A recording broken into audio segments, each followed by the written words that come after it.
সংসদের যত আইনের মারপেশে কথা বলেন আমরা বুঝি, আপনারাও বুঝেন, এই দেশের জনগণও বুঝে। আইনের মারপেশ আমরা দেখতে চাই না, আমরা বাস্তবায়ন দেখতে চাই, বাস্তবায়ন দেখতে চাই, বাস্তবায়ন দেখতে চাই। সম্পাদক মাওলানা জসিমউদ্দিন। আসসালামু আলাইকুম ওয়া রাহমাতুল্লাহ। মঞ্চে উপবিষ্ট আমিরে মজলিস, উপস্থিত জাতীয় নেতৃবৃন্দ, আসসালামু আলাইকুম ওয়া রাহমাতুল্লাহি ওয়া বারাকাতুহু। স্বাধীন নির্বাচন কমিশনার, স্বাধীন পিএসসি, বিচার বিভাগ, দুর্নীতি দমন কমিশন নির্ভর করতেছে জুলাই সনদ বাস্তবায়নের উপর, গণভোটের রায় বাস্তবায়নের উপর। সুতরাং বর্তমান এই শাসক গোষ্ঠীকে বলতে চাই, যদি ফ্যাসিস্ট হাসিনার পতন থেকে শিক্ষা না নিয়ে থাকেন তাহলে আপনারা ফ্যাসিস্ট কায়দায় রাষ্ট্র পরিচালনার দুঃসাহস দেখান। অন্যথায় অনতিবিলম্বে আল্লামা মাওলানা সাহেবের নেতৃত্বে যেই গণভোট বাস্তবায়নের আহ্বান করা হয়েছে, নির্বাচন দেওয়া হয়েছে, এটাকে অনতিবিলম্বে বাস্তবায়ন করুন, না হয় পতনের জন্য অপেক্ষা করুন, পতনের জন্য অপেক্ষা করুন। আজকের এই সমাবেশে উপস্থিত রয়েছেন বাংলাদেশ খেলাফত মজলিসের সম্মানিত প্রশিক্ষণ সম্পাদক মাওলানা জহিরুল ইসলাম, উপস্থিত রয়েছেন বাইতুল মাল সম্পাদক মাওলানা ফজলুর রহমান, উপস্থিত রয়েছেন আরও কেন্দ্রীয় নেতৃবৃন্দ। আমরা সবাইকে সময় দিতে পারতেছি না। আমিরে মজলিসের পক্ষ থেকে একটি বিশেষ ঘোষণা, সবাই একটু হাত উঠান। আপনারা খেলাফত রাষ্ট্র প্রতিষ্ঠা চান? আমিরে মজলিসের আদেশ মানতে কারা কারা রাজি? হাত উঠান। তাহলে স্টেজের পিছনে অথবা ডাইনে বামে বা বিভিন্ন গাছের ছায়ায়, এখন কিন্তু মাঠ ছায়ায় ভরে গেছে, আল্লাহর পক্ষ থেকে ছায়া এসেছে। সকলের সামনে চলে আসুন, সামনে চলে আসুন, সামনে চলে আসুন। সবাই যারা ভাবে রয়েছেন সবাইকে আমিরে মজলিসের পক্ষ থেকে নির্দেশ দেওয়া হয়েছে স্টেজের সামনে আসার জন্য। ডাইনে বামে যারা আছেন, স্টেজের বামে যারা আছেন, সবাই সামনে আসুন, সবাই সামনে আসুন। কথা শুনুন সবাই, সবাই সামনে আসুন। স্বেচ্ছাসেবকের আপনারা সহযোগিতা করুন। ডাইনে যারা আছেন সবাই সামনে চলে আসুন।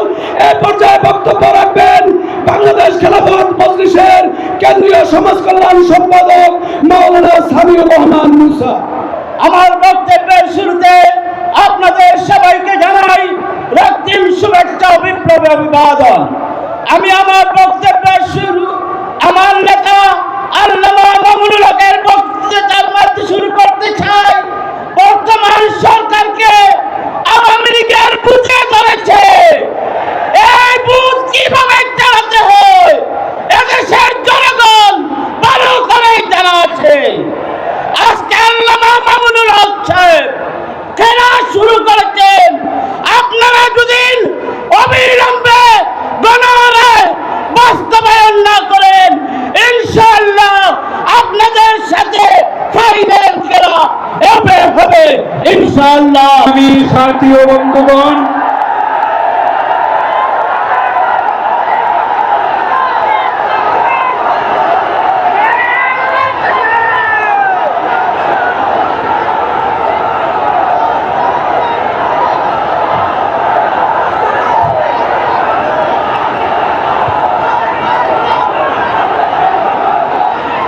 সংগ্রামী সাথী ও বন্ধুগণ, মঞ্চে উপস্থিত রয়েছেন মাওলানা নিয়ামতুল্লাহ, কেন্দ্রীয় সাংগঠনিক সম্পাদক।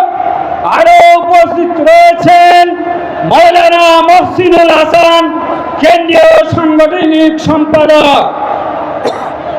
সংগ্রামী সাথী ও বন্ধুগণ, এক পর্যায়ে বক্তব্য নিয়ে আসছেন কেন্দ্রীয় নির্বাহী সদস্য, জাতীয় সংসদের মাননীয় সংসদ সদস্য, ময়মনসিংহ 2 আসনের সংসদ সদস্য মাওলানা মুফতি মোহাম্মদুল্লাহ।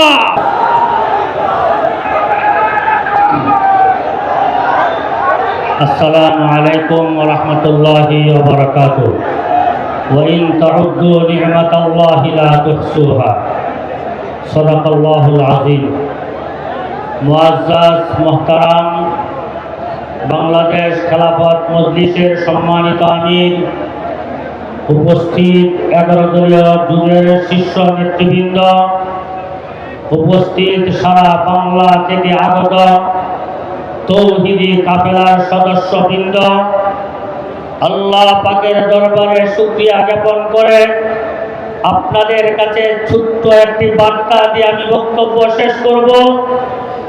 আমরা আজকে যে আন্দোলনে মাঠে এসেছি, এই আন্দোলনে আসার কোনো কথা ছিল না।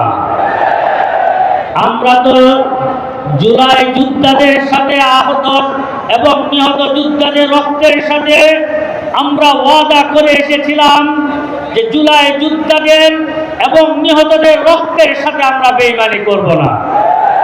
কিন্তু আইনের মার পেছে ফেলে কেমন যেন রক্তের সাথে বেইমানি হয়ে যাচ্ছে। আমি জানি বাংলাদেশে যদি সবচেয়ে বেশি জনপ্রিয় রাষ্ট্রপতি, দেশপ্রেমিক রাষ্ট্রপতি থেকে থাকেন, তিনি হলেন শহীদ জিয়াউর রহমান। আমি এটাও ভালো করে জানি বাংলাদেশের সবচেয়ে জনপ্রিয় প্রধানমন্ত্রী, দেশপ্রেমিক প্রধানমন্ত্রী থেকে থাকেন, তিনি হলেন মরহুম বেগম খালেদা জিয়া।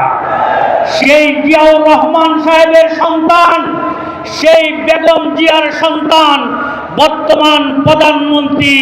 তিনি তার মা বাবা যেমন আদর্শবান ছিলেন, জনগণের সাথে তাদের ওয়াদা ছিল, জনগণ বান্ধব নেতা ছিলেন, বর্তমান প্রধানমন্ত্রীও তেমনটাই হবে।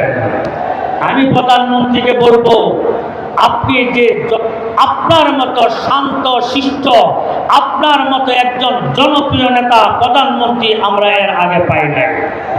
এমনকি আমাদের বিরোধী দলীয় নেতা আছেন, তার মতো বিরোধী দলীয় নম্র নেতা আমরা সংসদে পাই নাই।